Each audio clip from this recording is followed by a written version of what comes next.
Hi everyone. I'll just wait for a few minutes. Maybe we can let others join and then start.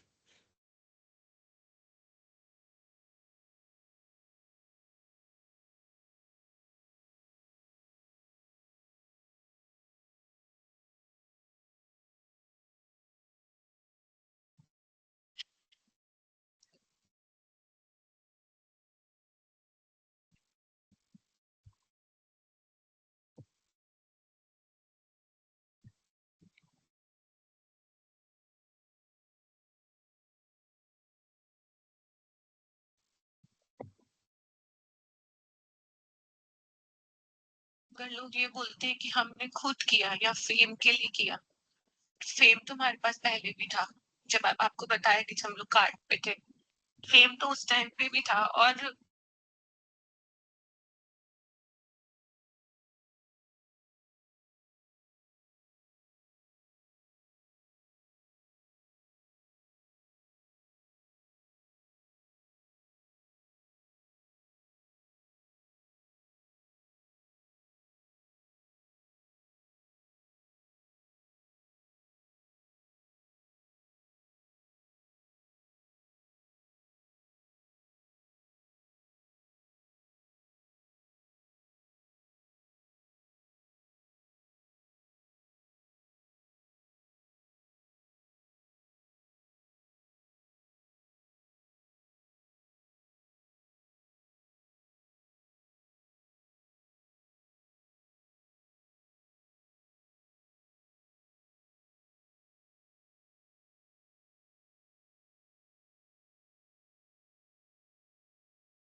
I guess we can start right now. If people are coming, we can just allow them. If you guys can allow, that will be also fine. Um,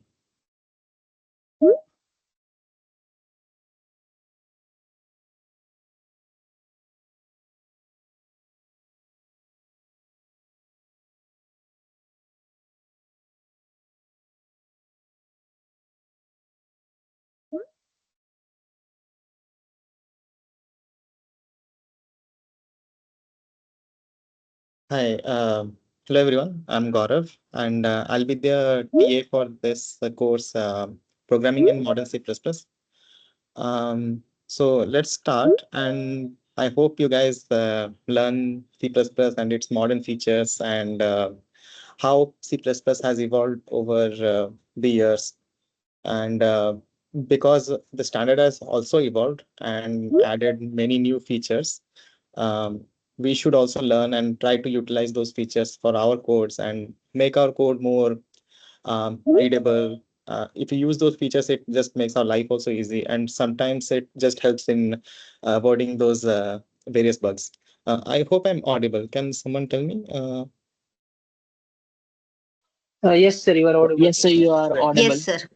Okay, great, great, great. Thank you. Yeah, okay. So the way we can do this is you guys can ask questions in this TA session, and I'll try to clarify your doubts. As I'm also thinking of solving some questions also, so maybe we can do both of that. How does that sound? If you have some questions, you can just ask me right now.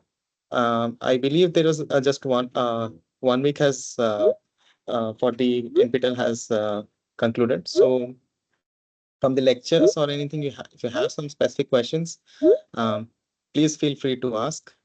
I'll try to mm, like clear your doubts, and probably then I can just solve some questions, and maybe that will help you to get your hands dirty with this C++. C++. I believe, I mean, I understand if some of you guys will be new to even C or C++ programming. What I'm thinking of doing is probably start with some basics, and then maybe as we move on and we can, as even the lectures also continue, we can um, take specific questions from specific topics and then make those things clear also. Yeah. How does that sound? Yeah. Okay. So if you guys have any specific questions from last lectures or something, please feel free to ask. We take some questions initially. Um, yeah.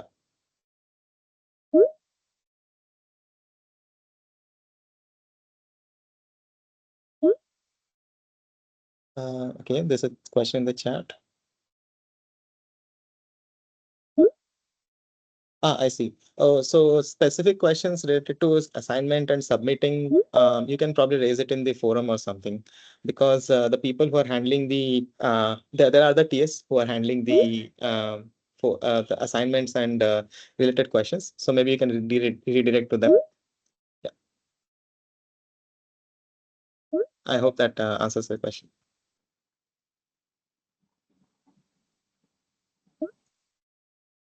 Again, if you have questions, you can generally ask in these TA sessions, but please feel free to ask in the forum also, so that uh, others can also see. Some people might not be able to attend this session, so maybe if you are uh, having some questions, and maybe someone can answer your question sooner, rather than having this like waiting for a week, because this TA session will be every week only. So you should have gotten an email for that, I'm guessing. So the TA session will be always this Tuesday from 6 to 8. And yeah, but for the classes, NPTEL should notify you. Yeah. Um, Mostly I'll like try to focus on the topics and doubts related to that. If you have any questions, please feel free to ask.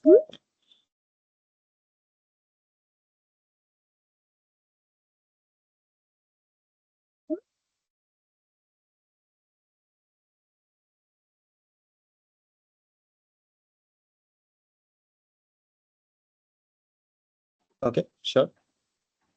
I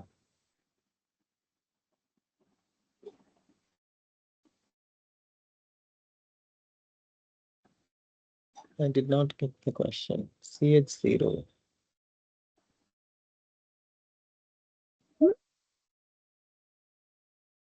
Can you elaborate, Satvik? The basics I can definitely cover. So I'm actually planning to start with how to like write some basic programs and how to compile and then run also. So you can probably get some idea how to do the basic programming from that.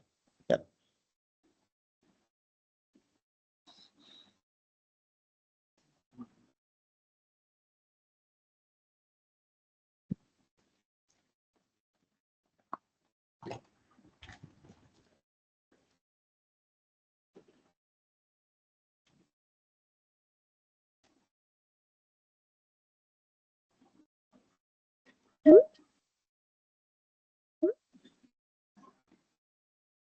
Oh, absolutely. Yes. Yeah. I can cover the namespace. Yes. Mhm. Yeah. Oh, yeah.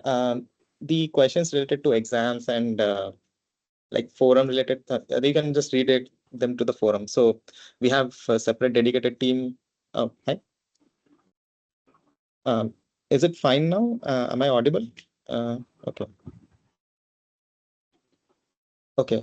So questions related to NPTEL related like exams and such. I'll take it weekly. Yes. Yeah. So it will be every Tuesday unless uh, until if I have to reschedule for some circumstances, I'll let you know. Yeah. Okay. Great. Yeah. Thank you. If I have to reschedule for some reason, I'll let you guys know. I mean, NPTEL usually handles things like that. But yeah, like I said, things related to exams, when you have to submit your exam, your card, admit card, and everything, redirect to forum or support of NPTEL. They'll help you in this regard. Yeah. So essentially, it's अभी all. तक का 9 अगस्त की industry visit होता है like BCDA होता है 5 से 9 Sure. 12 तारीख के होते हैं What industry yeah, what I would suggest, Dinavi, is the approach of learning this course will be again, um, start with the basics and learn the topics itself. So while the focus is definitely learning C++ itself and its features and modern features and everything, what I would definitely recommend is while you do this assignments and concepts, learn the basics of programming. Essentially, a lot of these concepts and such you can do in any programming language actually. But if you're focusing, since we'll be focusing on C++, focus on learning the language itself. Like do this very basic question, which I'll try to I'll go through them now, and then these questions you can just like try to learn from the basic, and as each concept comes up, try to read up and try to do some questions or examples from each of these concepts, and then you can probably learn more.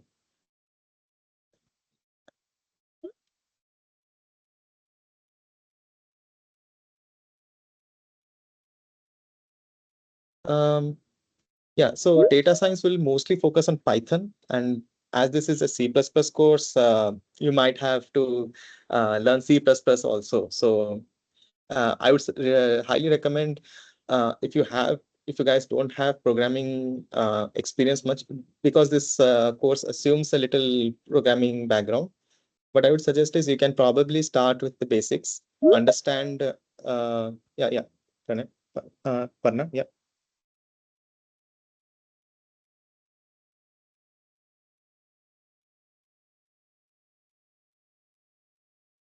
You have a question, Parna? Oh, yeah. So right. Think I have, like I was saying, yeah. So start with the basics, like each concept, whatever the professor is teaches in every lectures. So go through them, understand the concepts that is being taught, and as you go through each concept, try to write some program yourself. you can look up online for resources, and I'll probably highly recommend CPP reference, and you'll have n number of references to look up for online. Specifically for standards and such. So let's say you want to understand a specific function, a specific function and its characteristics. So those things you can probably get the CPP reference or any other such website. Yeah.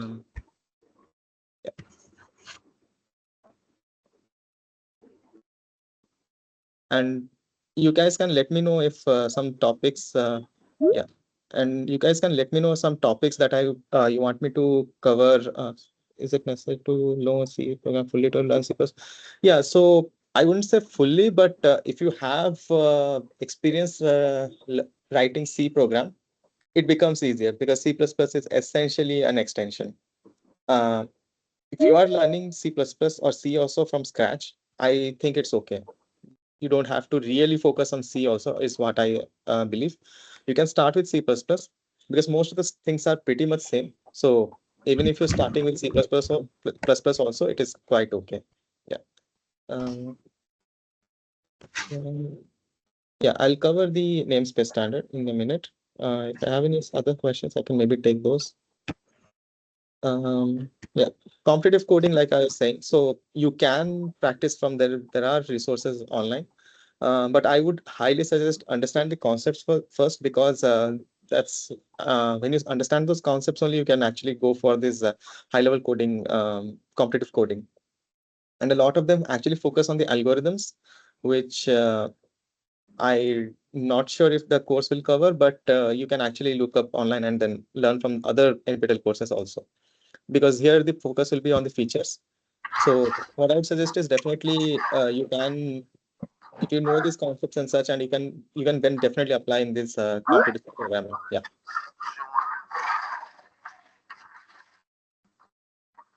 Okay.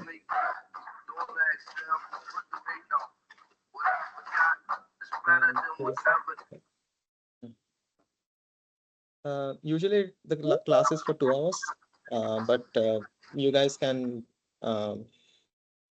if you have questions, you can keep up or we can end early. That's up to you. Usually it will be from 6 to 8 on Tuesdays. Yeah. Question for the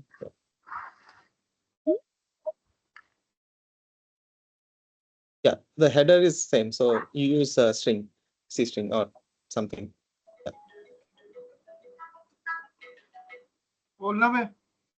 Data science in NPTEL, you can probably search. I'm not entirely sure. For data science, yeah. Quiz 1, assignment 8, and questions for norms. We can okay.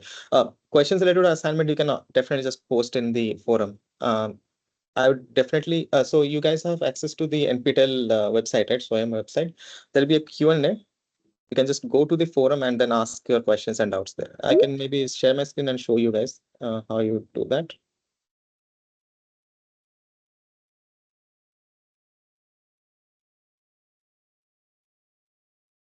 Yeah. So it looks something like this. So this is your SWAYAM portal. You'll have a section here called Q&A. So you can just click on that. It will redirect you to the forum, and then you can just ask questions there. Yeah.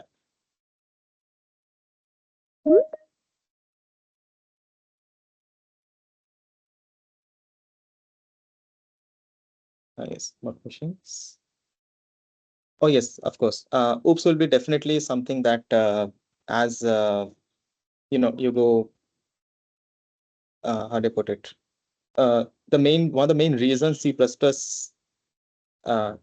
exists also is because of object-oriented programming. So that definitely will be covered. Sir will cover that in some few weeks or something. So you can I can also definitely do some questions related to that. Yeah, sure. Questions from assignments. I did not understand, Somaditya. Question from assignments. What do you mean? Basically, I would say enough.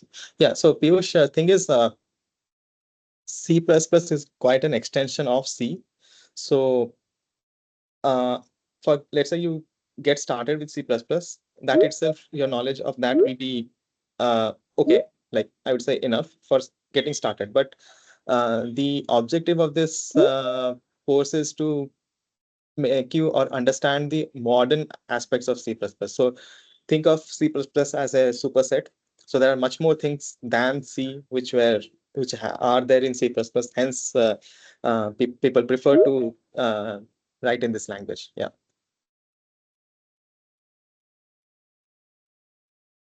Interview related questions. Again, I can do some of the problems people ask in C++, but per se, I don't know if they'll be interview related, but you can always look up online for resources regarding that. Yeah.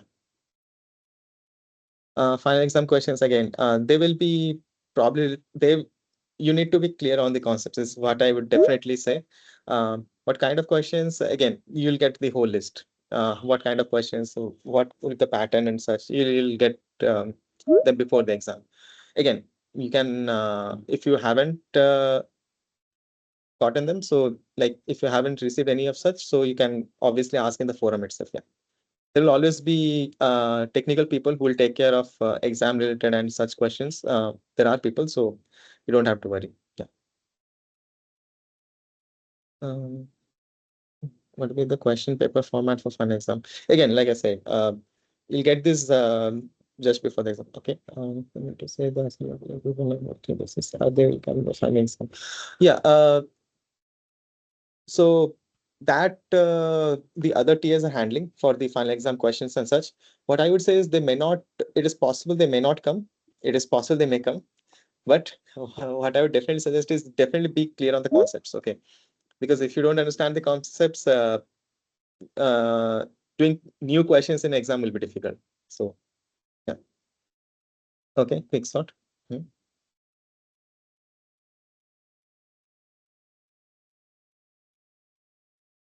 Sorry.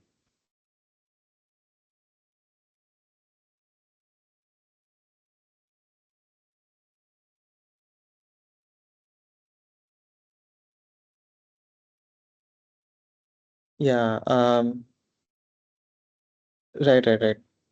So that is the thing with NPTEL lectures, right? So they go simultaneously as your other academic programs. So I understand it will be a bit difficult, but that's the uh, learning process.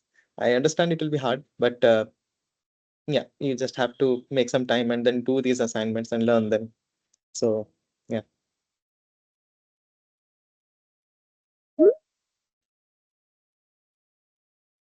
Oh, pattern and all you will know before the exam. Yeah. Oh yes, sure. Pointers. That is very important in both C and C++. So yeah.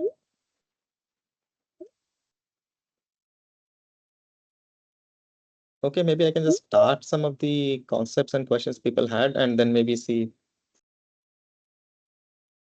where do I see after doing this course? I did not understand. Okay, quick sort. Yes, sure.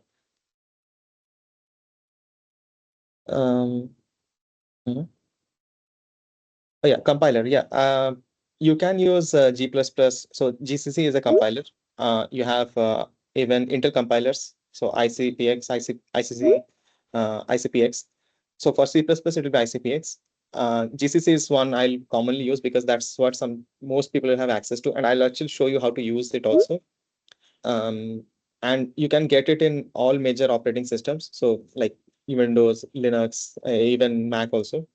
Um, Other than that, you can have use compilers like this MSVC by Microsoft itself. So Intel compilers, GCC. There are even Clang also. So Clang is another set of compilers that is also quite popular. You can use that also to compile your codes and such. Yeah. Uh, for my work, I'll mostly focus on G++ because that's what most people will have. So G++ is the compiler under the set of GCC. So GCC is GNU compiler collection. So under that, you have a lot of compilers for a lot of languages, Fortran, C, C++, etc. Um, so what we will be using mostly is G++ is what I'll show you guys. Yeah. Sorry. Okay.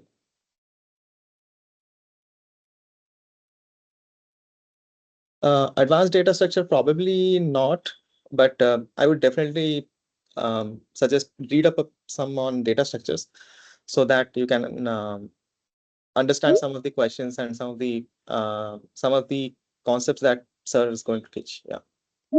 Data structures, essentially, I would definitely suggest have knowledge of arrays, lists, arrays, and you can have knowledge of maps, hash map and such, linked list. And linked list essentially requires knowledge of pointers, understanding what pointers are. Yeah. Okay, great. Yeah.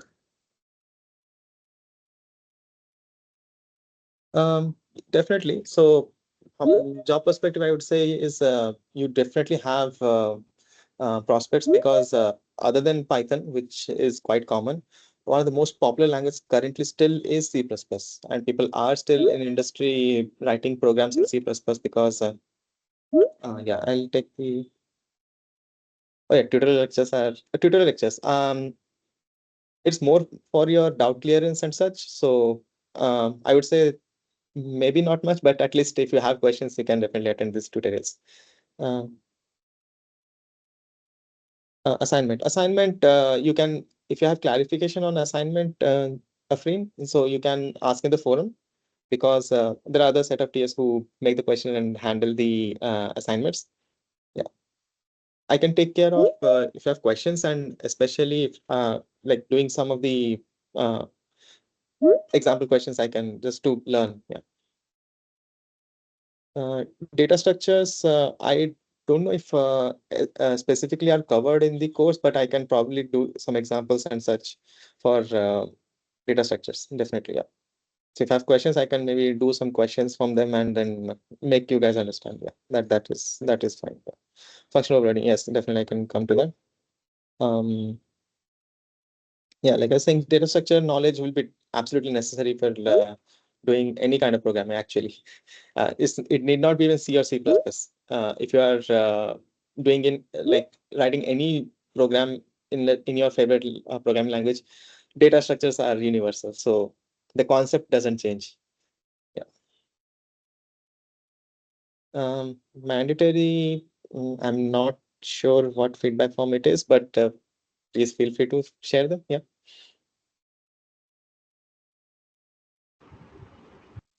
Did I miss any other question? Concept questions, I'm definitely coming. Pointers, function overloading. Yes, absolutely.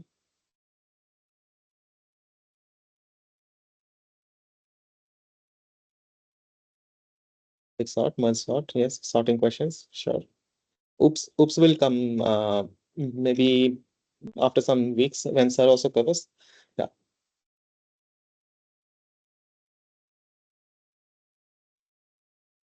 Lecture on daily basis. See, it really depends how much experience you already have and not. So what I would suggest is give them time, and each week you can actually like you know spend some time at least seeing the lectures and understanding the concepts at least. There may not be everything. I mean, there'll be probably you can probably understand most of the stuff, but if you don't understand some of the things, you can probably ask in the forum to clarify stuff. If you like before waiting for this even TS sessions also, yeah.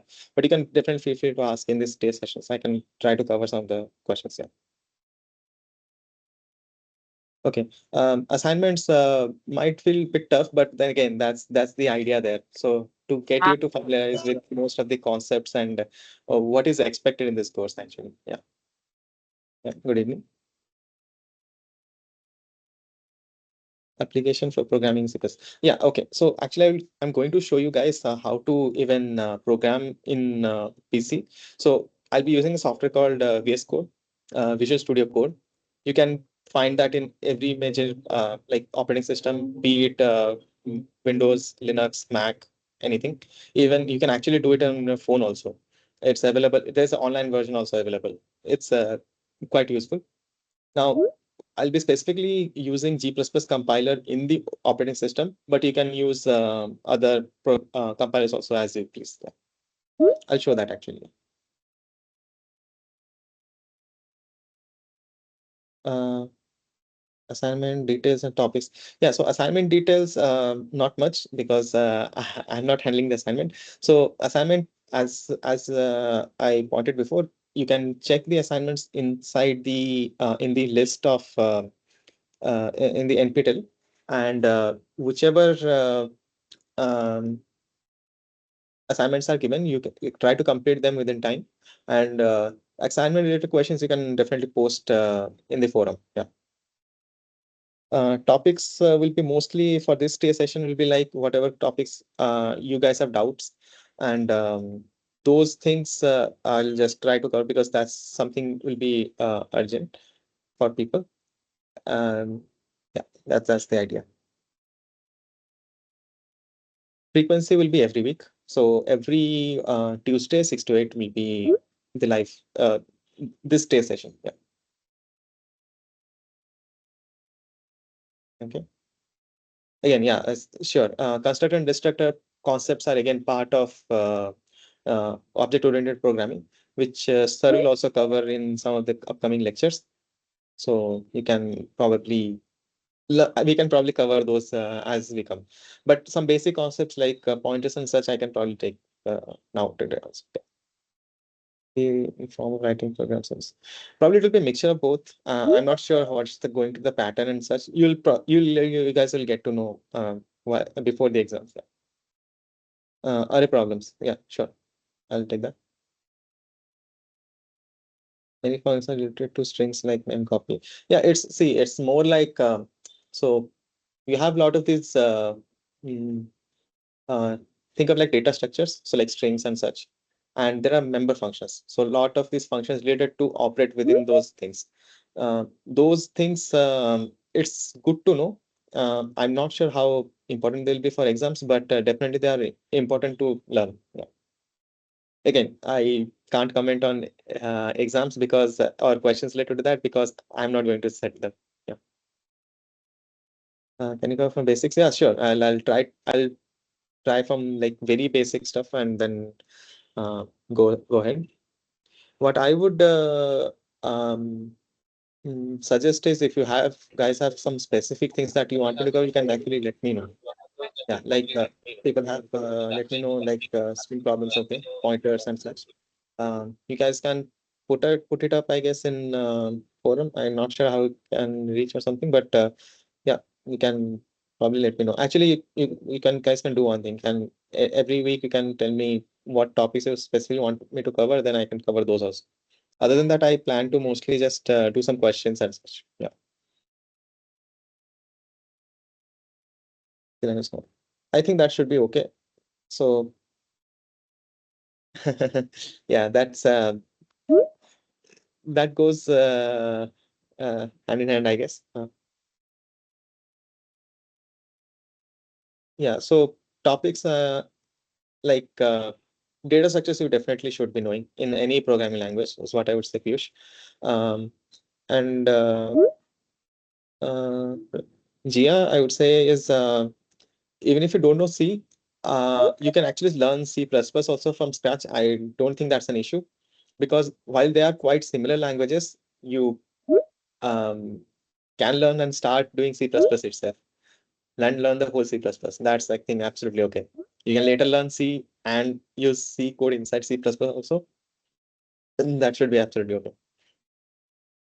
Topics I would say is like definitely data structures, then object-oriented programming. The basic idea of C++ is object-oriented. And other than that, whatever the subtopics will be, like expressions and then statements like sir covers, all those small things. How to write this uh, C++ code and everything. See, while it might seem a little overwhelming with a lot of topics and concepts, what I would suggest is it just takes a little time. I would say it's not very hard. It's just you just have to spend some time, get used to them. Once you get used to them, programming is actually quite fun. Yeah, definitely. I some of the programming I'm actually going to do now, like programming. So yeah, that Hiram, that should take care of. Yeah, sure.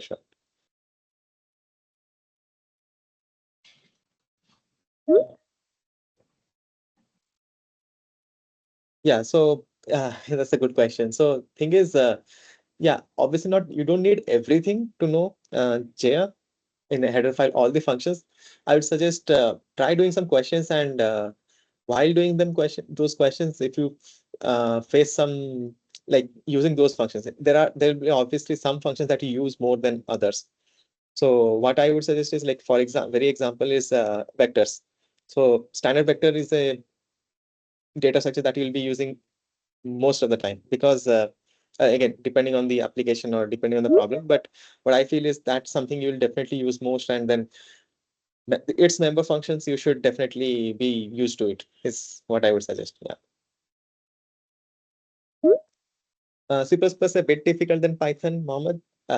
More the reason is that because if I am talking about the main difference, so Python, the way it is written is you don't have to explicitly declare its data type when you run the program, right? But in C++, you kind of have to. It is required. The main advantage of this thing is that when you allocate memory during compilation and everything, things become easy, obviously, for the compiler to allocate. The other main advantage is that because at after every time, and here you have to manually specify the memory and also deallocate. So there's a whole lot of control in C++. In Python, you have something called a garbage collector. So garbage collector, essentially what it does is when you use some data structure, variables or whatever, after, let's just say it's goes out of scope or it's not being used, it's the duty of the program itself to clear it.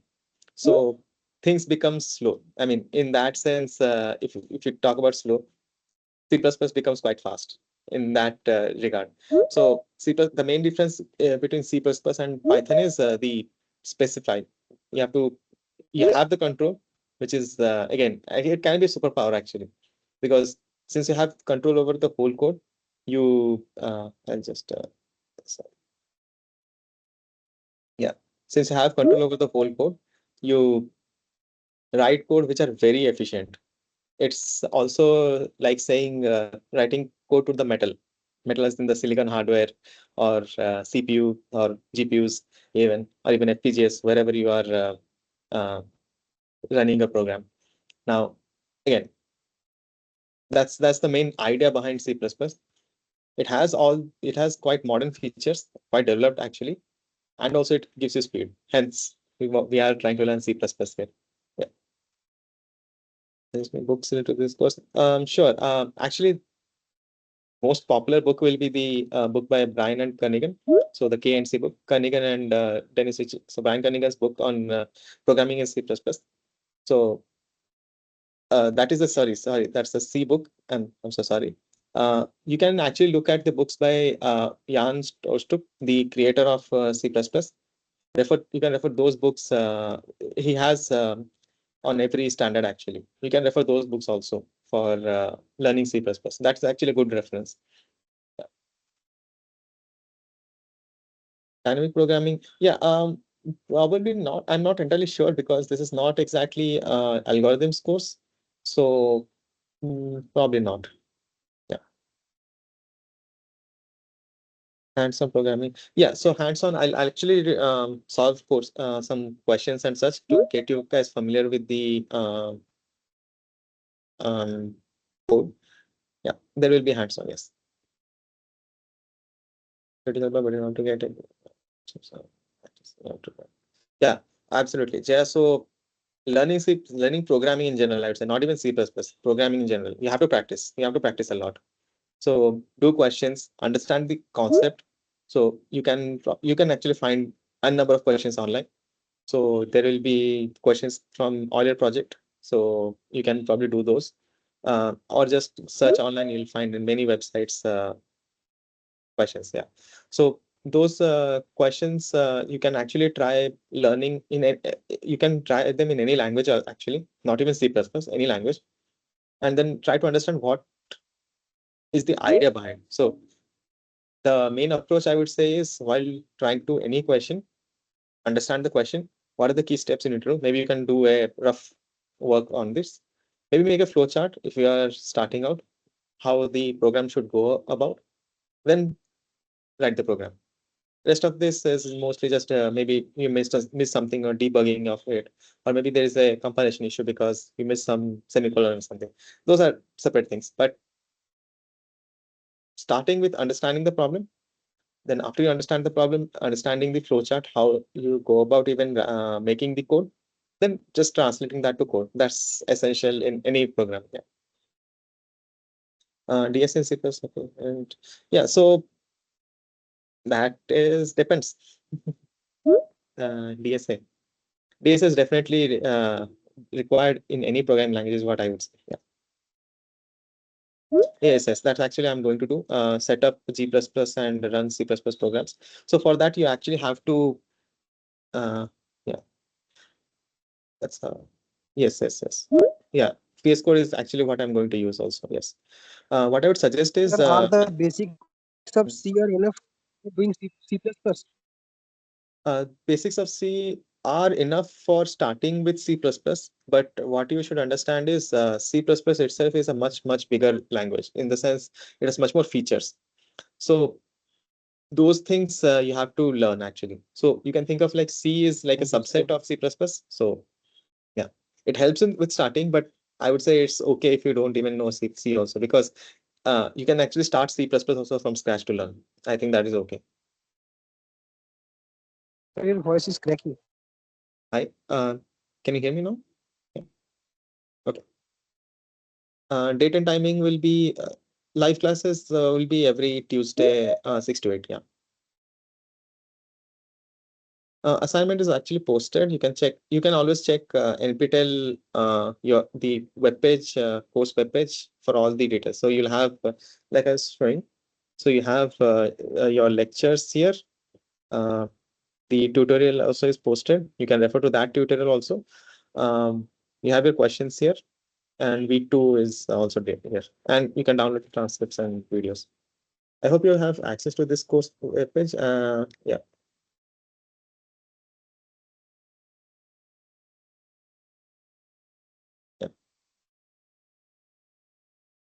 Classes in a week will be at least from the TSHIP perspective that I am handling. It will be once per week. It will be every Tuesday, 6 to 8.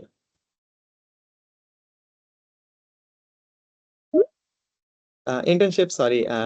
You can probably refer to peers and such, but that I can't help it. Sorry.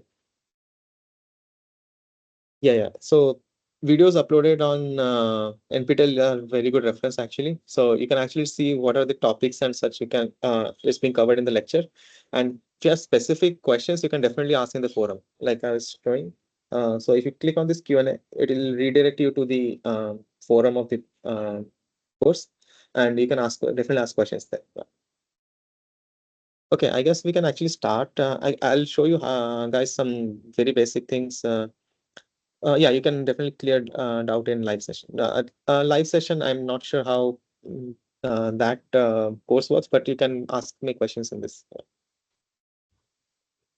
Doubt clearing, and also if you want me to discuss a specific topic, I can do that. I can actually um, summarize that week's content also if you guys are interested. I'm definitely planning to do questions in this session. So yeah, maybe I should actually start because some of the questions were regarding VS Code and such, which exactly that's what I'm planning to do. So maybe yeah, I should start. Hello, sir. Yeah, hi. Sir, I know the basics of C, like loop and basic functions. So my question is, should I go and learn from the courses, or should I firstly go and check the stuff like pointer, array, recursion, which I have not studied yet? Yeah. So concepts like pointer arrays and such are common in both C and C++. So that I would say is definitely you'll need to learn something. So actually, I can try and teach you guys about those. Yeah, sure. Uh, Brief the topics. Yeah, that I can actually do probably. Yeah. Okay, maybe I can start actually. Then you guys can ask me in between. Yeah. Then let me start. Okay. Uh, okay. So this is something called a software called VS Code. So what I've done is I have the compiler already installed. You can actually look up online. So in Linux, if you're using Linux, you already have G++ comes in between in inbuilt with the system. So to check, you can just do something like in on your terminal, G++ version, and just enter. Here it shows that it points to my Apple Clang, but it should point to something. If I can just do.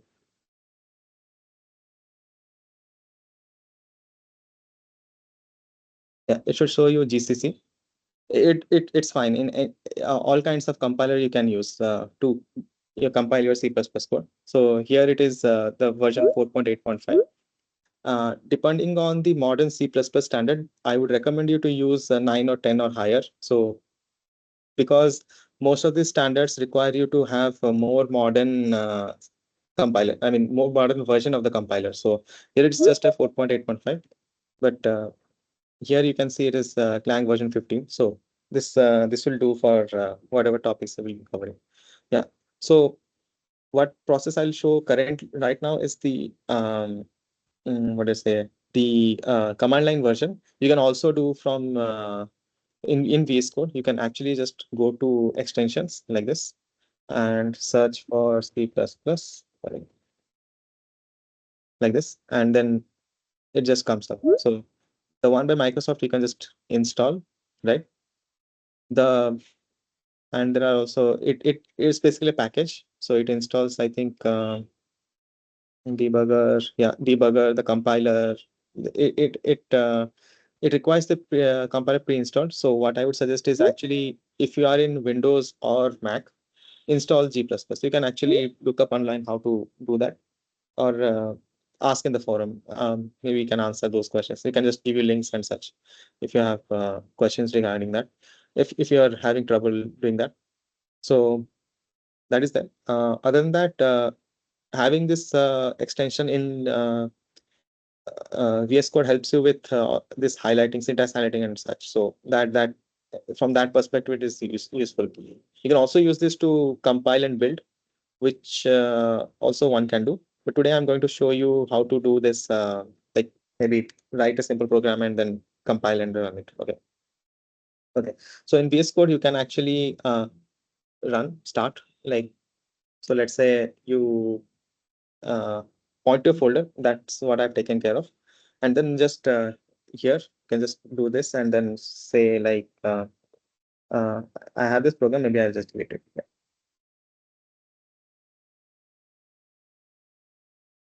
Okay.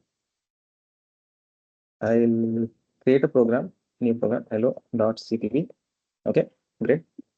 And this is my, so in general, extensions are useful because if you have some program and let's say it's ending with .cpp, it helps you to identify that this is a C++ program and I'm going to compile, I'm going to write C++ code here. So it's just useful in that sense.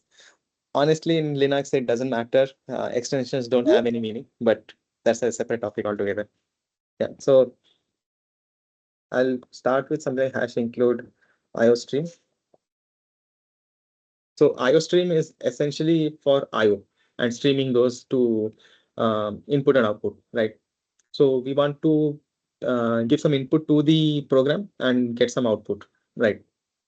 That is essentially the idea behind using this header file. So what I'm doing is, again, this is a header file, IOStream, which I'm including in my program. And then I will be using this to call functions and related, which are inside this header file. Accordingly, there'll be more header files which will be required. We will use them as to teachers. So now this is the thing with C++. Every C++ program has to have main function. So that is by design. You can start the main function, and now thing is you can actually, somebody asked me about um, function overload, which we will come to. But here you can actually see like you can write it as a void. Void means it doesn't have any data type, or you can have it as int. So int means it is an integer. Usually it means 4 bytes, but yeah, that is required. That is not exactly required, but it is useful if you have integer, because let's say you run this program and this is main, you can get the error code. Again, this is little more of making life easy. You can actually make it as void and not return anything also. But yeah, here I will write it to return 0, because if my program successfully runs, I want it to return 0. That's the only. It's like convention or something. Yeah. Now, what I will try to do is use the standard head. So this standard is the namespace. So C++ has some header, some functions which are in the standard. This is the namespace. Namespace, you can think of it like just a name. Actually, it's called namespace. You can think of it like here. What I'll do is I'll have cout. Okay, so cout is the output that I am want from my program. So let's say I want to print something from my program. That is the cout idea. Okay, this is close now. So what I'll do is hello world. Oh, sorry. And end it with standard ENDL. So ENDL is the line to end the output, and also it creates a new line. So it goes to your output will go to the new line. It has extra advantage that it also flushes the output. So you can actually also use /n, something like this. Does the same thing, but standard ENDL has the extra advantage that it forces the flush. So you have something in this standard cout and such. When you do IOs, like ideally this IOs, uh, you can have new lines and such, but they are not exactly flushed always. Because if you write in some programs like with multiple process and threads and such, you can actually force it to flush. So standard ENDL specifically does that, or you can use /n also. Now, question was about namespace, right? So namespace, again, I can, so here what I'm doing is, oh, नहीं दे रहा आवाज. sorry. Yeah, so there is, so here in the standard namespace, actually you can see here also the extension helps you with some of the details it gives. So it's available in this compilers, Clang, GCC, MSVC, regardless of C++ dialect. So like that. And you can see that it gives you some information actually. You can actually hover and see some information, what kind of data it is or something. That's one useful thing about the extension in VS Code. Yeah. So I was talking about the namespace. So namespace, there's a standard namespace, and I have a function called cout, right? I could actually define my own cout, right? And use it in this program. But then they'll have conflict, right? How does the compiler know that I have to use this cout, or I mean the one by standard cout, or the one that I wrote? Hence, we just put it in a different namespace. I'll probably show that later, how to do. So essentially, it is like you can write your own functions, and it is actually a good habit to put them in your own namespace, because then if at all that function exists in some header that you are including, there won't be conflict, right? That is the main idea behind namespace, like standard here. You can actually write your own cout function, vectors, strings, anything you like. But how does the compiler or the program will know which to use? It will have your own namespace. So like, let's say my namespace, it would look something like this. I haven't included anything or defined anything, but just to show you guys, I'm writing like this. So my namespace could be cout. You can have something like this, and then it can do probably the same thing, and maybe some other functions inside cout or something like that. Hence the idea. Yeah. Now there was a question about pointers. Okay, maybe let's just run this program and then see. So G++, I'll, so what you do is you go to the place where your program is. For me, this is the directory. So what I'm doing is I'll write G++, then -o. -o is the name of the output that you want after compilation. So I'm giving it like, let's say out, and then the name of the program. So it will be hello.cpp. Okay. Enter. Okay. It did not throw an error and successfully compiled. So to run this, if I see my program, so ls is again, I sell Linux, and in Mac also you can use these commands. So it shows you the list of directories. So this is I'm doing in terminal, but you can actually see here also some .out was created. What I can do is I can actually remove them and create some fresh. Yeah, as you see, out was created. Now to run this is you do ./out. Hello. Okay. So we successfully compiled this piece of code hello for the hello world, hello, and then it prints. As you can see, if I had two /n's, right? What if I remove this? How does the program change? Then I'll do ./out. Hello world. Yeah. So there's no new line. There was extra slash because of /n. There was a new line, but now it isn't because I removed it. So on you can so accordingly you can just play around. I would highly suggest you to practice actually. Understand the concept, but try writing the same programs as in given in the lectures and such to try to understand what is actually happening. Then you'll find specifically, okay, this is what I'm understanding, this is what I'm not understanding, or something like that. So definitely write programs. That will be a very good practice and it will definitely help you to learn. Yeah. Okay, right. See if I have more questions. Yeah, sure. Go ahead. Nasser, you have question? Sorry, I did not see that. Yeah.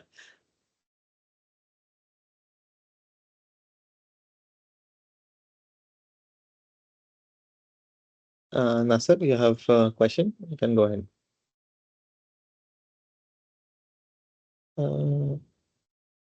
Doubt clearing will be there, and specific topics also I can take up if you guys want. Yeah, that's the idea. Pujita, yeah. Yes. Assessment. Submission of assignment you have to do in the portal. If you're having trouble, anything related to the portal, like submission of assignment, submission of exam related, you can just ask in the forum, like I showed. Yeah. Practical. Yes.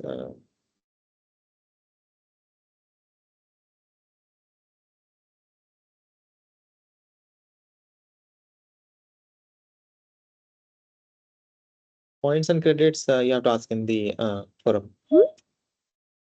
Yeah, Ming W and using Notepad coding and run. Is it okay? Yeah, sure. Absolutely. Yes. Satvinder, you can definitely do that. So for Windows, you have Ming GW. So that gives you this G++ and other executables themselves so that you can compile your code and then just write. You can definitely use Notepad++ or any other. You can even use text. I think Notepad itself. Yeah, Notepad.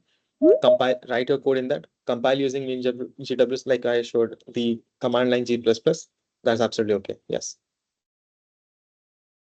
Yes, you can do that. So Pujita, you can definitely do using namespace, but maybe I'll do that also. So you can do something. You actually included anywhere here.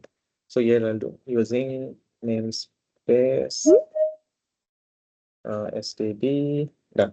So what this helps you doing is you don't need to do this include the namespace explicitly, and then the code will actually also run. Let's try that. Yeah, and compile. That's done. Yeah, runs perfectly. Now you can definitely do this using namespace, but it's still a good practice to include the full namespace because sometimes you'll have functions and you don't know which namespace it's been called from. Like I was saying, you can actually have here I'm showing C out. You can have different functions also, and which namespace it actually belongs to. So in very large code, it becomes a bit hard to track and such. So it's usually people don't. I mean, it's you can use namespace standard, but in very large production code, people just recommend give the full name.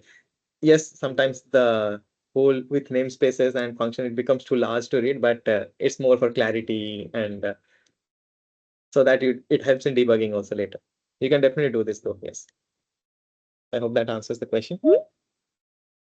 Relation of functions. Sure, sure. See out a function like printf. Yes, yes, Rahul.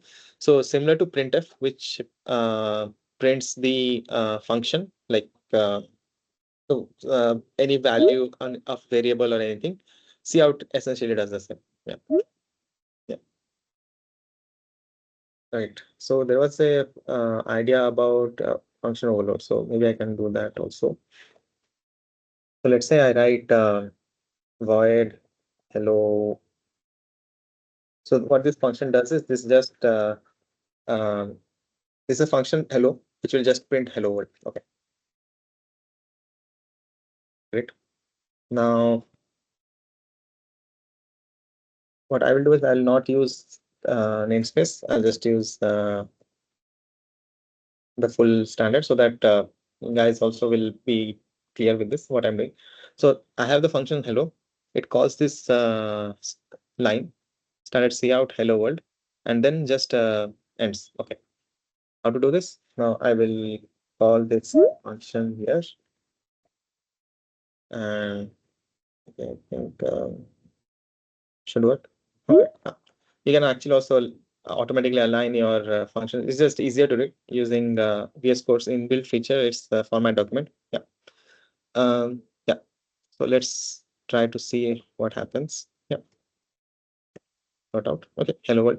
So what this program is doing is inside the main, I'm calling a function called hello, which has no type. It doesn't take any value or anything. It just calls this function. Like I call this function, it calls its contents. That's it. That's the whole idea. What I can additionally do is I can have void hello take some integer.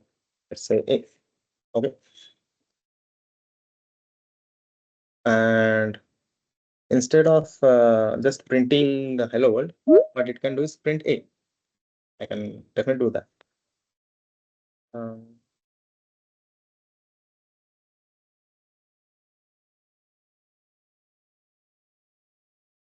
right. So I can call hello or I can pass some value. Right. Now I have this function where I have just hello, right? Or I have this value.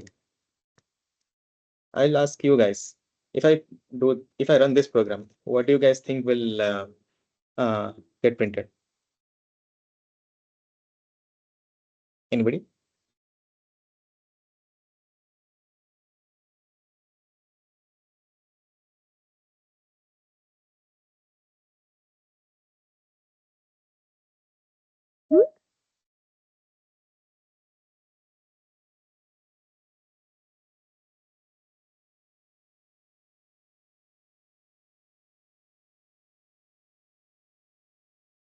So the question is, if I run this program, which I have a main function, it calls hello and then returns 0. Okay. What will this print? Like, what is the output? Oh, actually, I Just think hello world. just hello world. Great. Awesome. That's correct answer. And let's say so this is what I'm doing. I'm just commenting that line. Essentially, comment doesn't do anything. So double slash is like a comment in C++. It doesn't run that line. It's just helpful for sometimes debugging and also have comments, right? So now I'll have this hello 5. What do you guys think will happen? Yeah, okay. Actually, I should check the chat also. I'm sorry. Yeah, what do you think will be the output? Error. Okay. Why that? Why is that? Basis we keep a value, then second function will print it. Yes, that's actually correct, Pujita. What will happen is okay. Yeah, okay. So what will happen is this is exactly what the function overloading is. So someone had a question. So I have a function hello. Okay.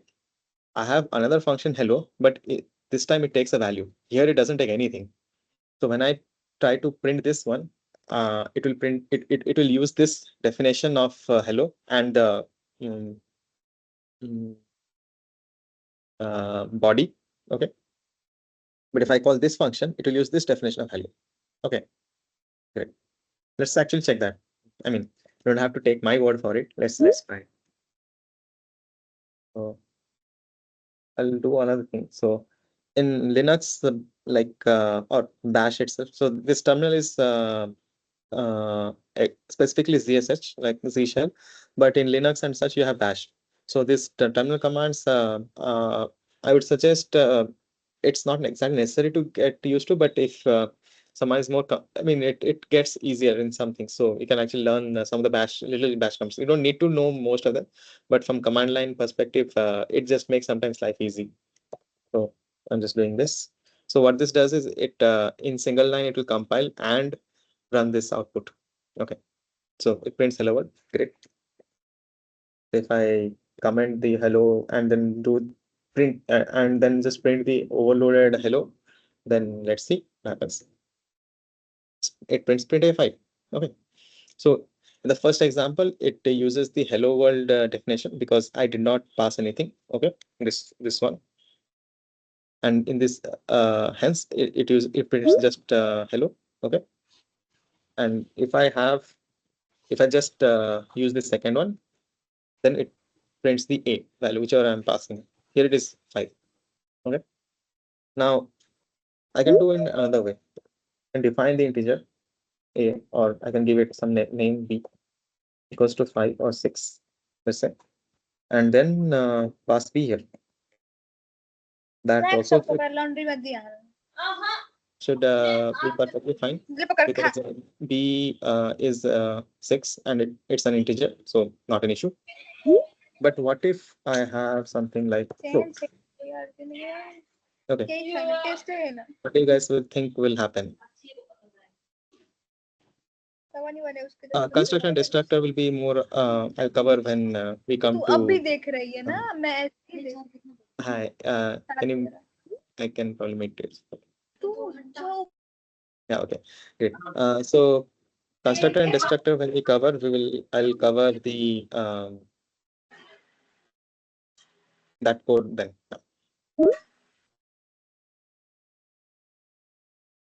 Okay, that's better. So yeah, exactly. Harshit, that's correct. This function will throw an error, this code. Can anybody say why? I'll put the code here. Maybe see the chat from my other device.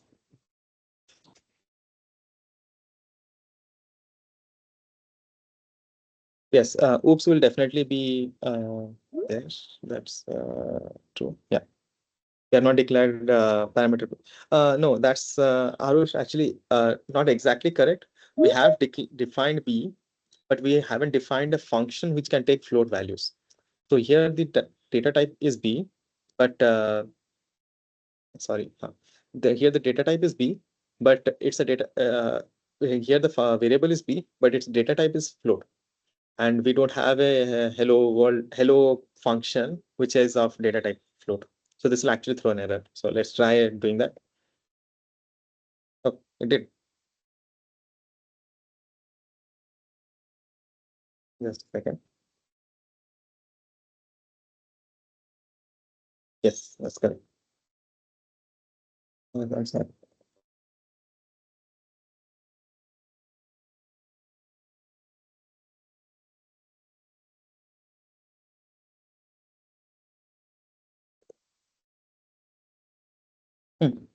Actually compiling.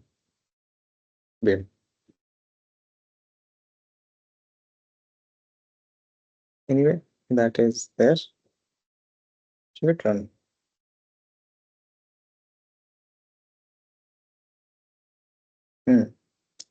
That's actually possible.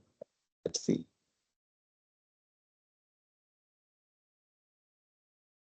Let's try running it. Oh, it still takes 6. But if I give 6.5. Anybody guess what is actually happening?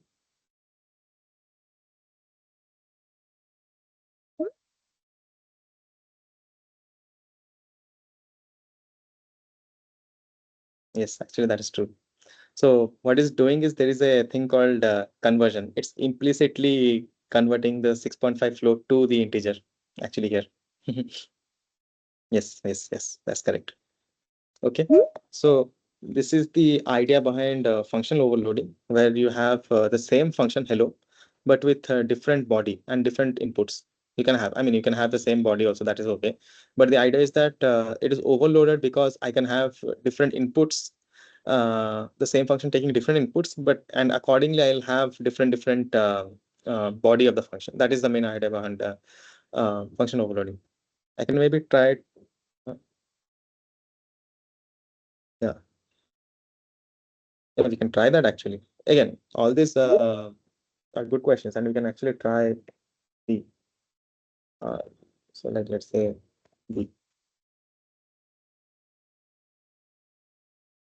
And see what it does. Yeah. So, oh, sorry. Again, right. The semicolons. Compilers are there to help you if you mistake one. Yeah. So here it says it cannot initialize the variable because the car is L type. Again, L type and R value we will cover later. So const is of character 2. So yeah, can't do it. Yeah, right. Maybe I can cover pointers too in this. Okay.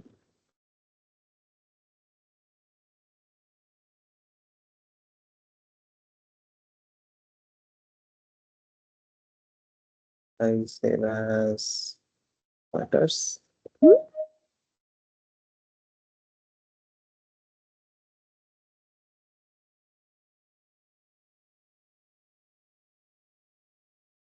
Right. So let me declare a pointer of data type integer A, and let me store let's say 7 in that.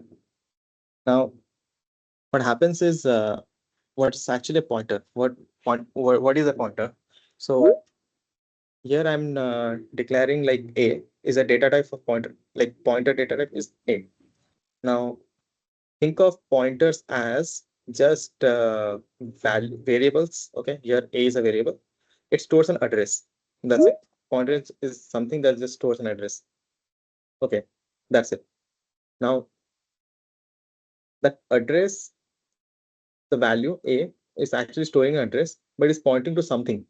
Okay, it stores an address. So in computer programs, we have everything is just like placeholders, and each of them have associated some address to it. Okay, and now that place you'll store some values.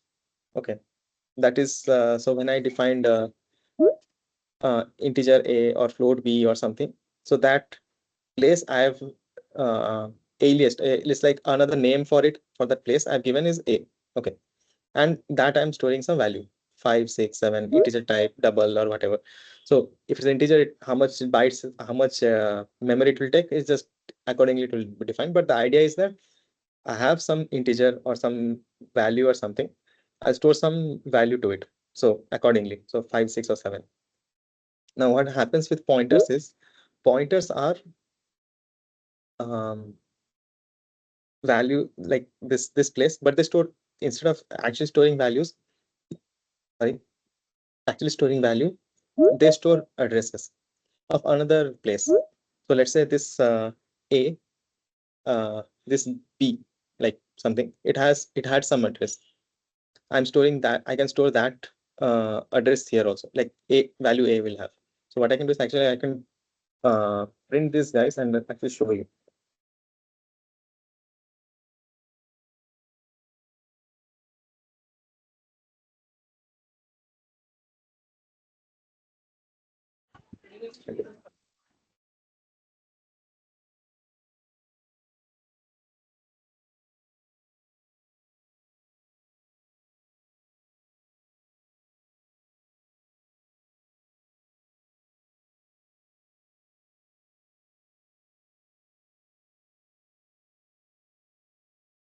Okay. Teacher,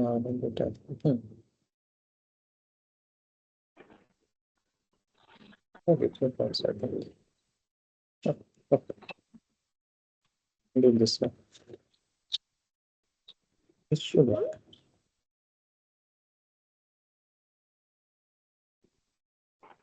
So what I'm doing here is, okay, that probably is not accepted in this version, but the idea is that I declared a pointer A, and here I'm sorry. Okay. So here I'm declaring a pointer A, okay, of integer data type.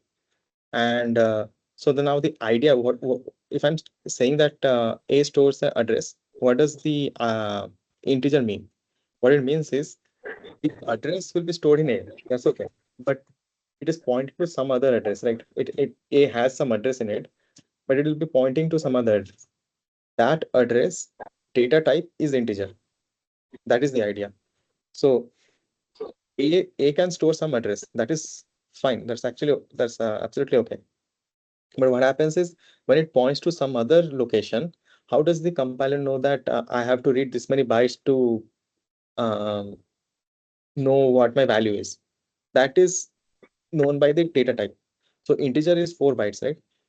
It is in general in modern systems it is 4 bytes. So it will know that if I'm pointing to this address, from that address onwards, 4 bytes will be what I'll read for some value. So hence the integer. Yeah. So let's see.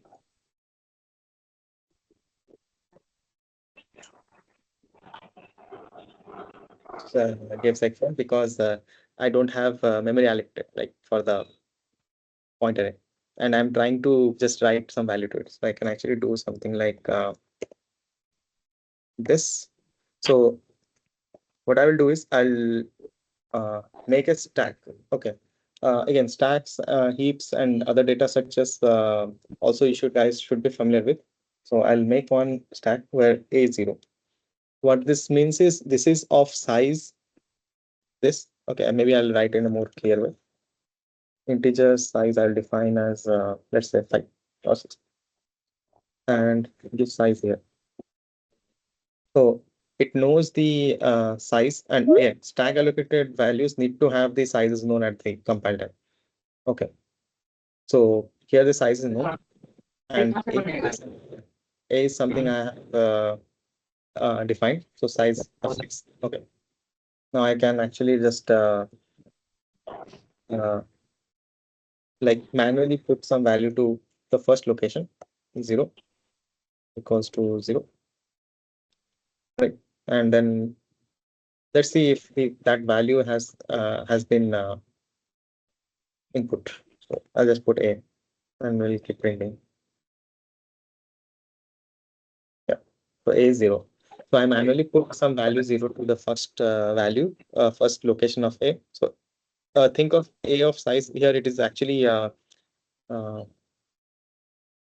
that allocated array. Okay. And you can actually do other kind of allocations. Sorry. Where it need not be only stack allocated. It will also be heap allocated. So the main difference is that stack allocated and different disturbance. If you have questions, you can ask. Otherwise, I'll to meet you guys.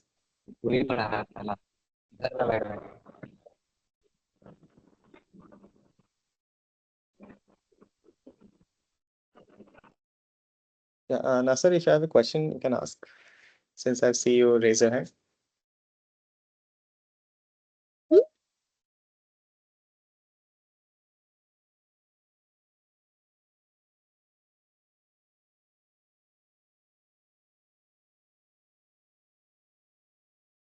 Okay.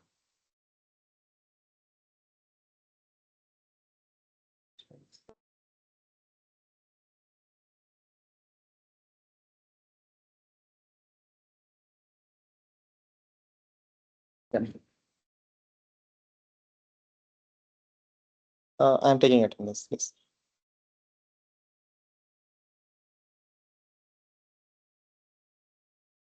Constant, yes.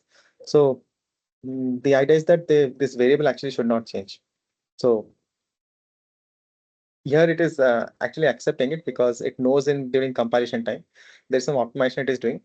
But ideally we should put const. It should actually throw error because this variable should not change. That's the idea. Yeah. Right. So I put some value at the 0th position and I printed this. Oh, what you guys can also do is like write a loop, because let's say I have six, or maybe I'll have some 100 or something. I can't keep writing manual values to each other, right? So that becomes a bit hectic. So what I'll do is I'll have like 10 or something, and then write a for loop. So basic syntax of for loop in C++ looks something like this: I equals to 0, I less than whatever the size is. So to make it generic, I'll just put the variable name here, and then I plus plus. Here you can put I plus plus or I plus plus I. Inside a for loop, it doesn't matter. Compiler will translate both to the same thing, but they do have differences, which I'll discuss now. I'll do something like a of I. So I is the loop where we have to declare it's a data type, it's a integer, and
yeah, hi, sorry, I think I got disconnected. Sorry, I got disconnected. Yeah, okay. So, right. What I'm going to do is write a loop where integer I goes from 0 to the less than size, which I have defined. So it will go from 0 to size minus 1. Hey And Gaurav, then, yeah. yeah, can you please share your screen? I think you stopped Oh, sharing your screen. so sorry. I think that got disconnected. Yeah, sorry. Thank you. Um, yeah, so there'll be size, right? Size 10 or something. And then this is, you can have define it to anything you want. So it goes from 0 to size minus 1. So size is 10, right? Size minus 1 will be the I which will go in a loop. So first in the first loop, it will be 0, then 1, and so on. So what I'll do is I'll have AI equals to, let's say, just I. And so here I don't need to use brackets, because it's just one line in the code for the for loop. So C++ allows you to do that. So if you have just one line and not more than one line you want to include in the for loop, you can ignore the braces.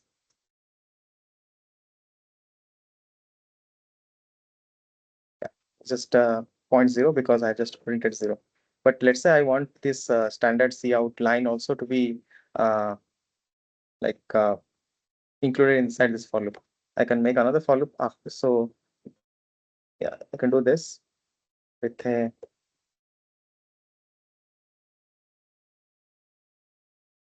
this will also should print.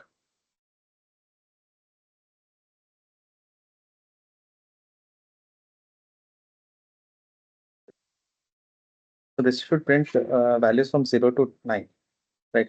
Because my size is 10 and I has to be less than that for it to enter the loop, right? And when size becomes 10, it exits the loop. So your variable will be I, but in locally here, it will be 10, but variable I will be 10, but it doesn't enter the loop, right?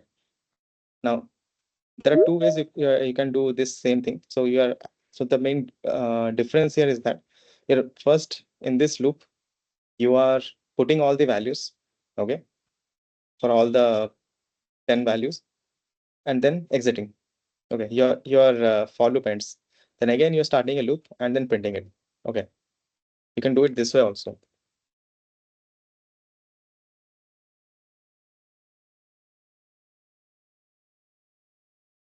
So here the value gets in like written to the place, you're actually specifying what value it will have, and also simultaneously printing it.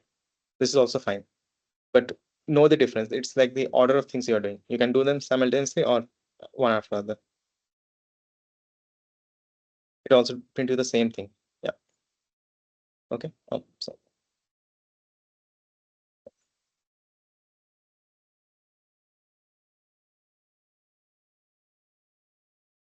right. What was I saying? Yeah. Right. So this is one thing about for loops. I can probably teach you guys about even basic things like if also. So what I will include here is like, let's say I'll have the values all written, but only print if A is even.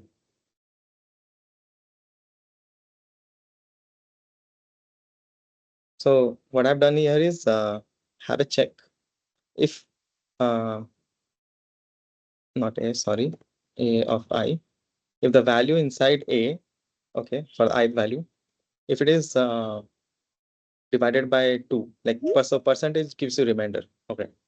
If the remainder is 0, then it is even. So if it checks that, then only it prints. I mean, it checks that, and after that only it prints. Again, if has just a single line, so you don't need a curly braces here. So let's see. Yeah, so it only prints the even values 0, 2, 4, 6, 8. Okay. You can actually do the same for odd also. Yeah, right. So just prints 13579, and here it prints 0, 2, 4, 6, 8. Okay, great. Now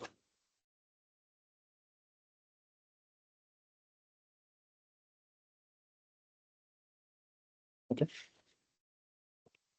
next. Let me give you guys a brief about like to understand pointers a bit more about vectors. So here here it's an array, right?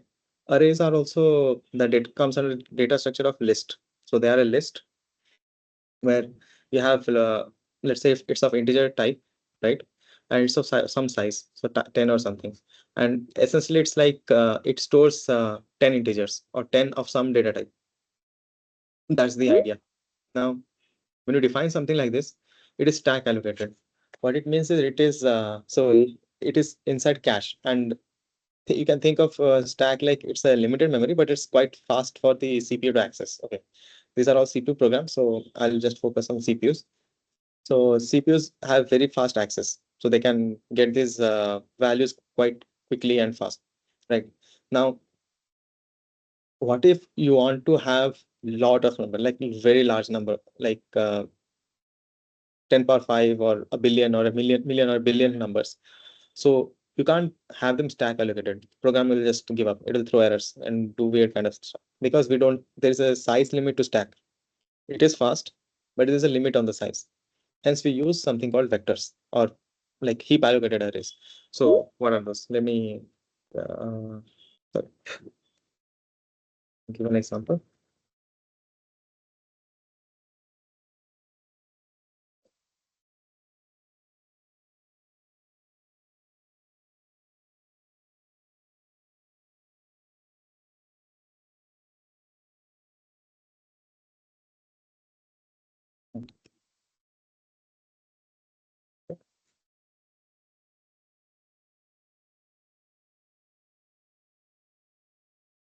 Right.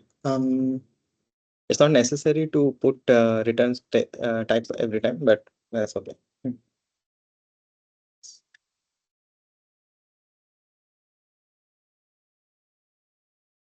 Right. Now, there is a mm, so there is a way you can actually declare this vectors. Again, vector also comes under what do you call it? Standard namespace. It's inbuilt to C++. So you have to declare. So there's something called templates, which also you guys should be familiar. Sir will cover that. So here I'm using templatized function. Vector is a templatized function. And here I have used C style array.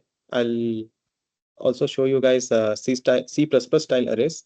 Okay, and vectors. I'll tell you the difference now. So here in the single angular bracket, you have to mention the data type. So it will be like integer or something, and then let me call the name as of the vector A, and in bracket you specify the size, or you need not actually. That's actually up to you. So it will be something like let's say 10. So you specify the size inside the bracket, the data type inside the template. Okay. And then again, loop integer I equals to 0 less than. So here the nice thing about vectors is that it has some inbuilt functions. Then this you should definitely will get familiar with knowing. So there's a thing called size. So I can just call the A, which is an here technically it's an object of name of class vector. I'm calling its member function size, okay, dot size, and then sorry, to get the actual size of A, which is here 10. And then here I'm currently just using the for loops to with integers to go through each value. Later on, you'll learn about more modern ways of like looping. So there are range-based for loops and such, which you'll come across later. But this is as we are starting, we will just use the for loops like this. And then I use bracket operator to access each element. Okay. And then okay. Let me just combine them and use out.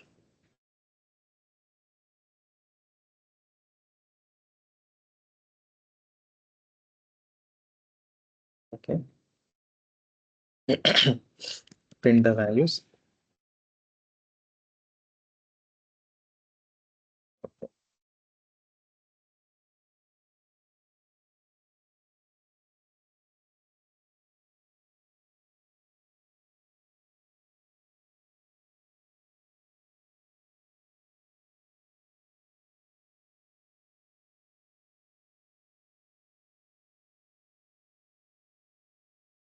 So I have here successfully made a standard vector, okay, of some size 10, and then again done the same things that we did in array, like here an array, stack allocated array. It's a C style array, but here I've used C++ to essentially do the same thing, but do understand that standard vector is heap allocated.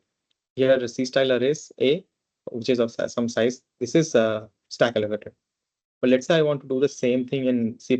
How do I do that? So I can do the same thing like hash loop,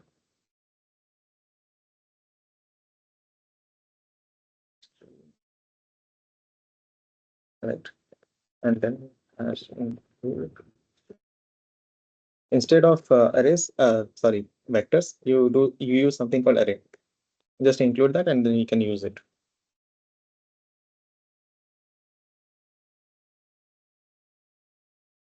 Like the function again, int name, and then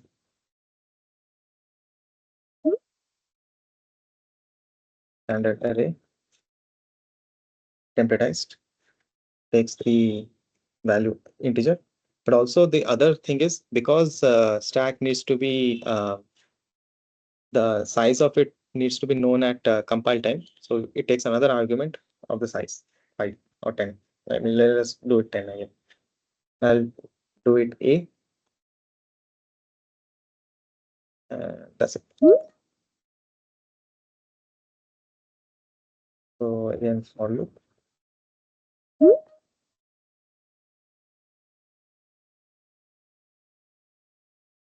Here we know the size of it, but well, might as well leave it. It's okay. You can use the same exact function to access the value. Sorry. And then read it.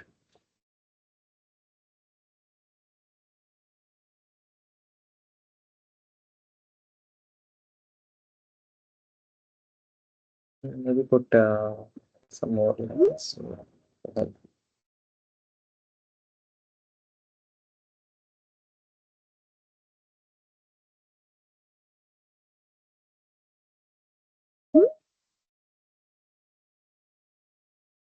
I guess that's it. Let's compile this and run.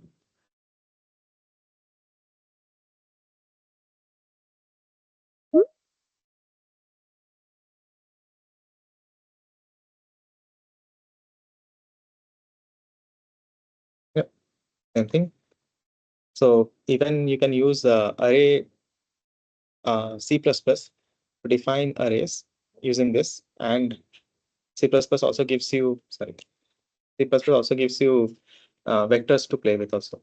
So the way I made vector here is I gave the size initially. So what you can do is actually the main difference between vector and array, if you don't fully understand heap or stack also, that array has to have constant size while compilation itself. So it needs to know its size. You have to define the full size of the array initially, like while known. It should be known at compile time. But with vectors, it need not be the case. So for example, I can have like integer size equals to 10, okay, and give the size variable to vector. Now, let's say I print the vector, it prints still 9. That's good. But let's say I later on change to 15.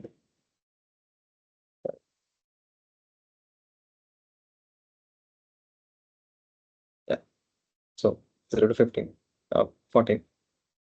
Now, the other advantage of vector is that you can actually resize it. So a dot size is, sorry.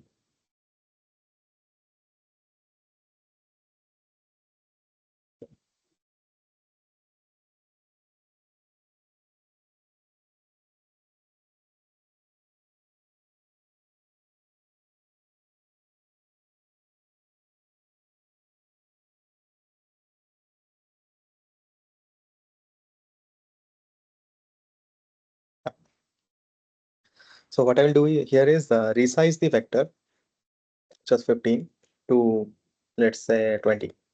Okay.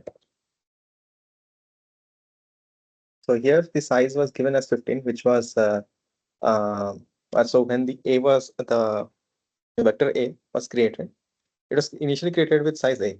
So how can we test that? Let's do check.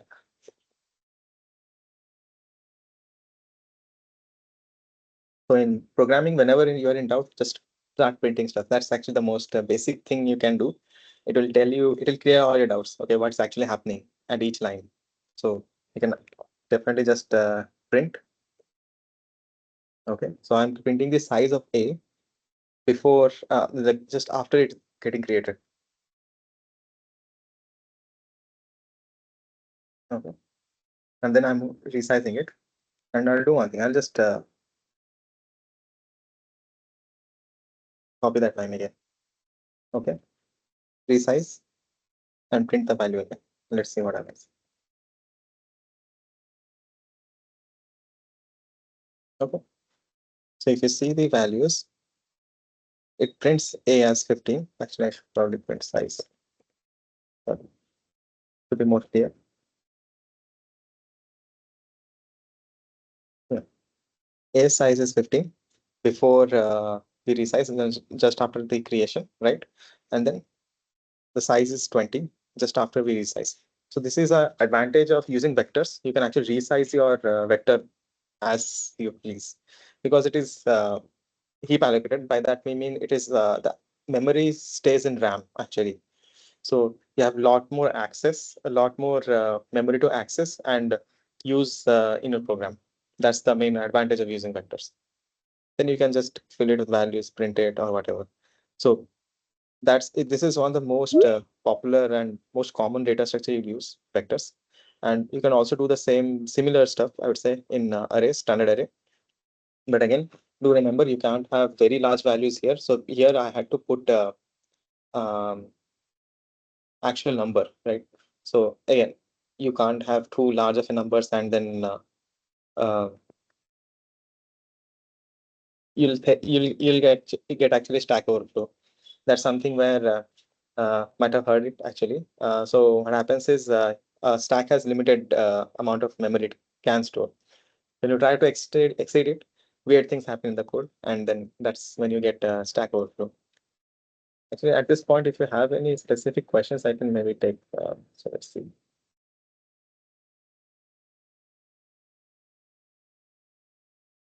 Yeah.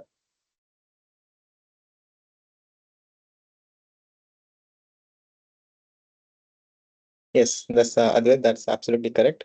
So there are a lot of advantages to using C++, like was mentioned in the comment. There's polymorphism, encapsulation, inheritance, and then these things are like these are essentially what makes object-oriented programming work. Like, and these things make programming life much easier.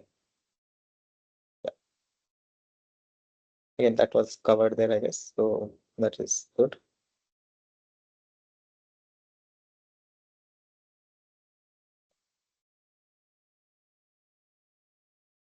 So do you guys have any specific questions I can take? I mean, if you have any questions right now? I guess this vectors and such should be clear. Yeah, vectors, arrays. Okay.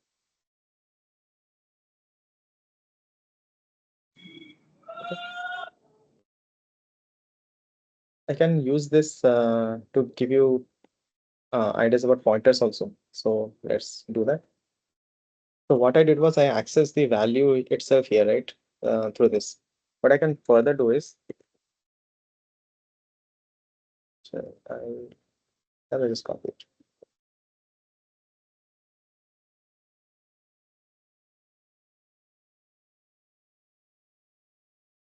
Okay, so what I can do is there is a function inside A, like A is a vector here, of course, standard namespace vector integer A, but it has a member like called data. Okay, like size, it gives you the size of the vector. What data does is it gives you the raw pointer to A, like I was saying. So you can access values by pointers, okay, or you can do bracket operation. Here also bracket operation is essentially using pointers to dereference. That's essentially what it does. But what you can, the other way you can do is you can have a data, like you can just access the pointer. Okay. You can do something like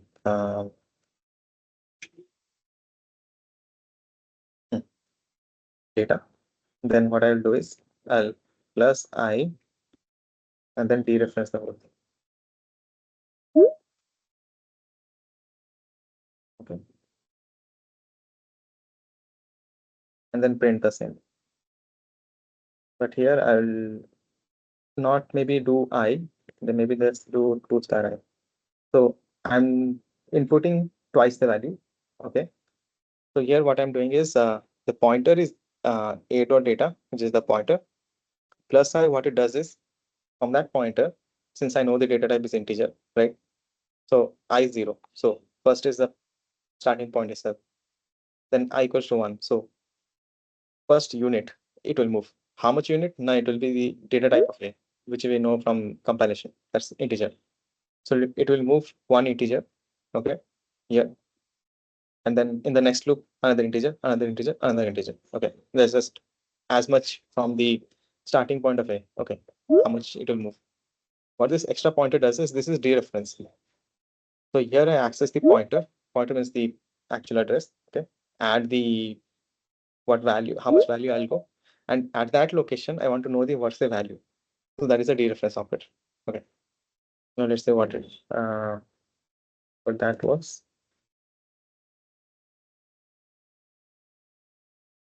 So it prints all these values. Oh, okay, my bad. Just printed the A size. Sorry. I can also print it. I mean, instead of using this bracket operator, I can actually just do this.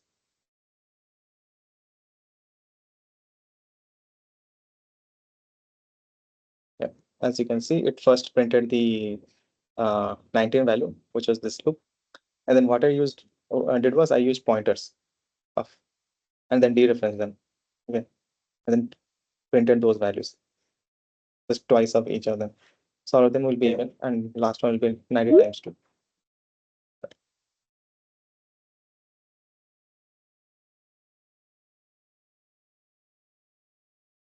Okay. So any questions so far?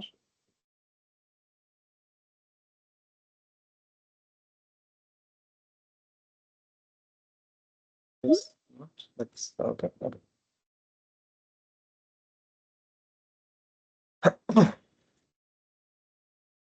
So that more or less covers vectors, pointers, and arrays. Overloading function also. Maybe the other questions that I got, maybe I can cover in the next class also. As requested, a summary of topics. Maybe I can do in some initial part of the class and then maybe solve some questions. I think that will be good. Yeah. Question? Yeah, I just take some time in between. That's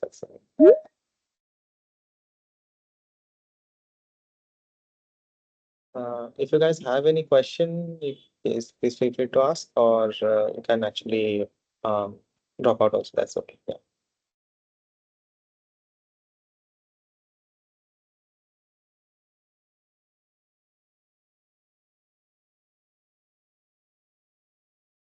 Hello. Yes, sir. The problem we were solving in the first one, the float and int one. Hmm.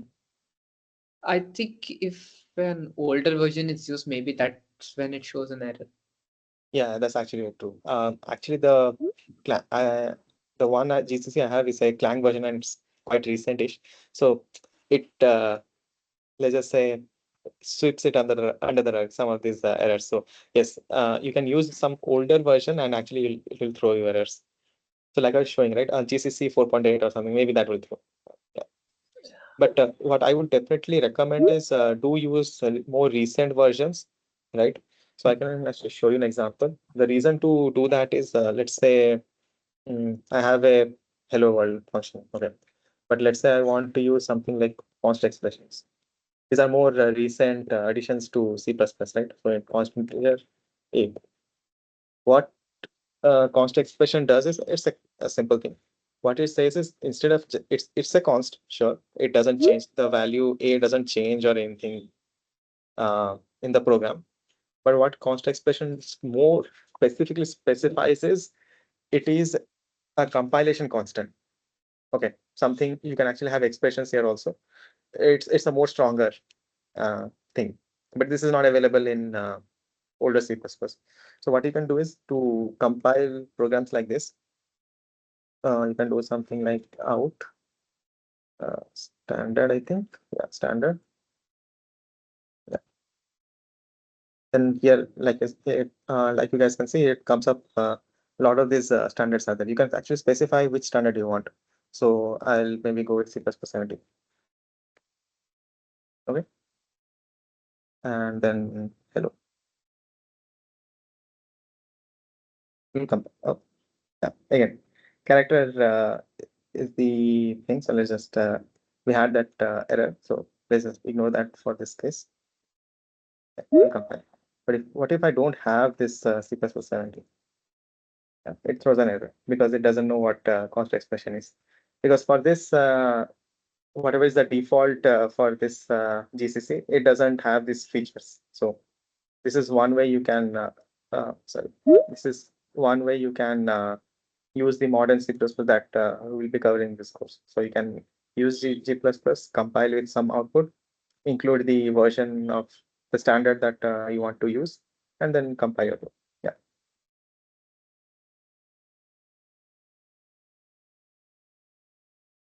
Yeah. So where to use int and where to use float? It completely depends on your use case. So for that, I would suggest take a look at what exactly int is. Integers have their own way of it's like how you're representing like integers, right? So 0, 1, 2, 3, 4, and such. And floats are more useful for representing decimals. So that will be like um, 1.5, 2.1, something like that. So float are used for representing those numbers. Again, there also you have hierarchy sort of. So where float is just stores 4 bytes of data. So if you use double, it stores 64 bits. So this is 32-bit number. 64 bits will store much larger numbers. Similarly with integers and long int. So when you use integers, it stores to a certain range. And when you use long int, it stores much larger range. That's the difference. It depends on your use case. If you want larger values, then you can use them accordingly. Long int or even there's unsigned int. So there is no sign for the integer. It's always greater than 0 or greater than 0. So yeah, things like that. It depends on your use case. Yeah. I would definitely suggest if you are not familiar with these data types, do look them up, read them, read about them. They're also quite fundamental. Yeah. And it's sort of necessary to know those two.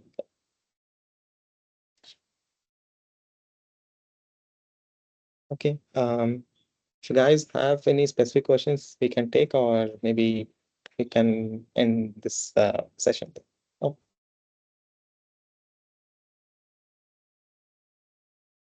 Yes. So think about this. So it's like there's a question I can't. Maybe there's a assignment question to this. I'm not sure, but think of it like um, I'd give you a hint. So something like you can do something like it is it's a value. Sure. There are various ways you can limit these sizes. One way is think of it not as a number, but as a character. So you can play around from that side. The other way is actually convert it to binary. So actually representation. Yeah, sure. Hope you guys enjoyed. Yeah. So the second way is you can do is you can actually convert it to the basic binary, right? And then from that you can actually manipulate the number to just some value. It's much bit more advanced, but again, it's all limited how you're thinking to approach the problem. It's just 2 examples I have given. Try it out. I mean, that's I think a good question to do to attempt. Have a number which is like it was mentioned in chat 2.343434, and then limit only to 2 decimal places. So if you think about if you're familiar with C plus sorry C not C plus plus C actually allows you to how much uh, bits or how much decimals you want to actually have, and there it is all good. You can actually do something similar in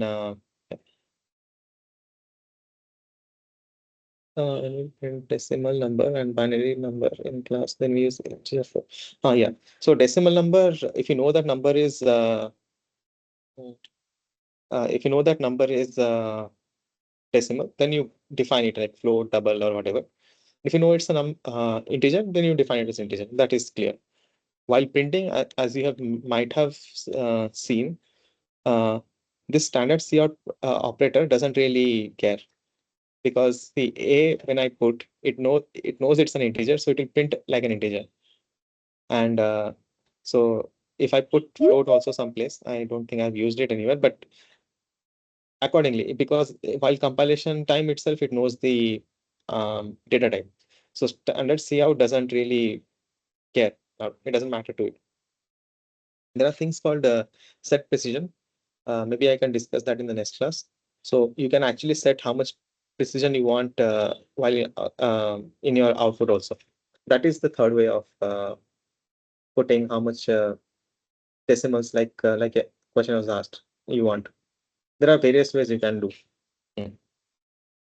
Third one I think will be the easiest. Maybe I'll discuss that in the next class also. Yeah. Percentage pair for limiting decimals. Can you do the same in C++? So thing is you can use percentage that we're mentioning percentage 2.2f. That is a functionality of printf. So which is a C function. You can write C functions inside C++. Nobody's stopping you. That is absolutely okay. But thing is, if you want to do it the C++ way, there are different ways. That's what I'm trying to say. But maybe I'll cover that also in this class. Yeah, good questions. Yeah. Any other question?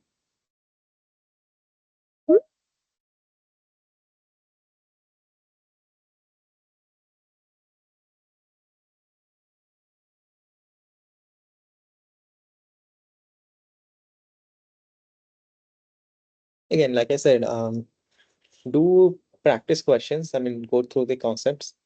And honestly, like if you want to get better at programming, you have to practice. You have to sit down, write the code, compile, go through the whatever issues it is showing, run it. If your code doesn't give you the correct answer, then you go back and figure it out. That's the process. The more you write, the more you practice, the better you get at it. That's the key thing. Yeah.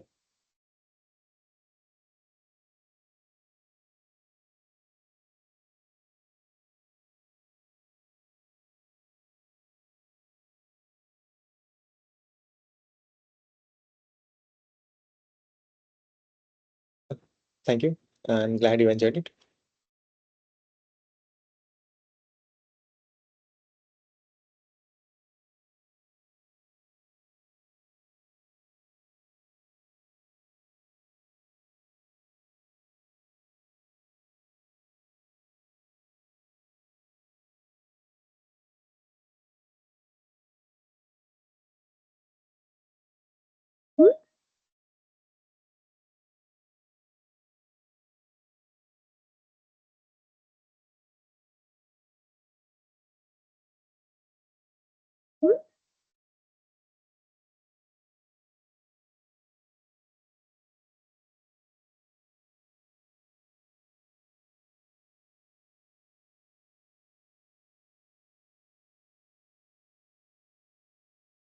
So yeah, like I said, practice, and then if you guys have questions, you can definitely post in the forum, and somebody will definitely get back to you there. If you have technical things like I would say technical, more like things regarding exams, assignment related, like how to post and such. If you're having technical difficulties or some, you can definitely post in forum. Reach out to NPTEL itself. Write, mail them. Write to them. There's a dedicated team there, so who will help you. From perspective of course where topics and if you have doubts and such, I can definitely take care of this and this TS sessions. Again, TS session will be every Tuesday, 6 to 8. Yeah.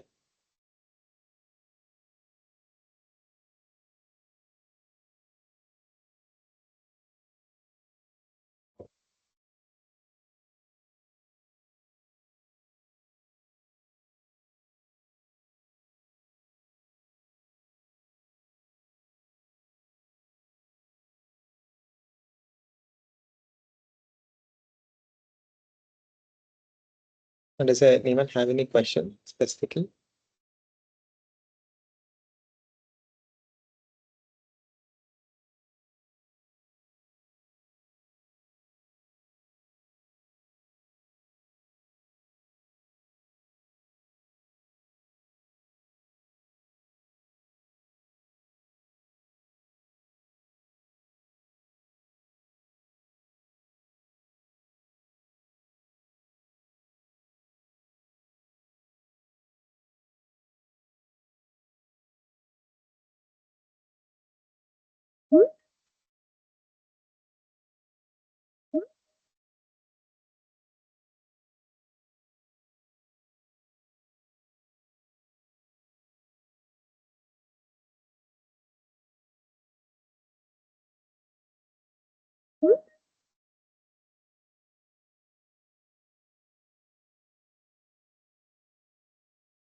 Okay, I guess that will be all. Hope you guys like this session, and please feel free to ask questions. Like I said, you can ask in the forum also, so you can um, uh, get your doubts cleared there.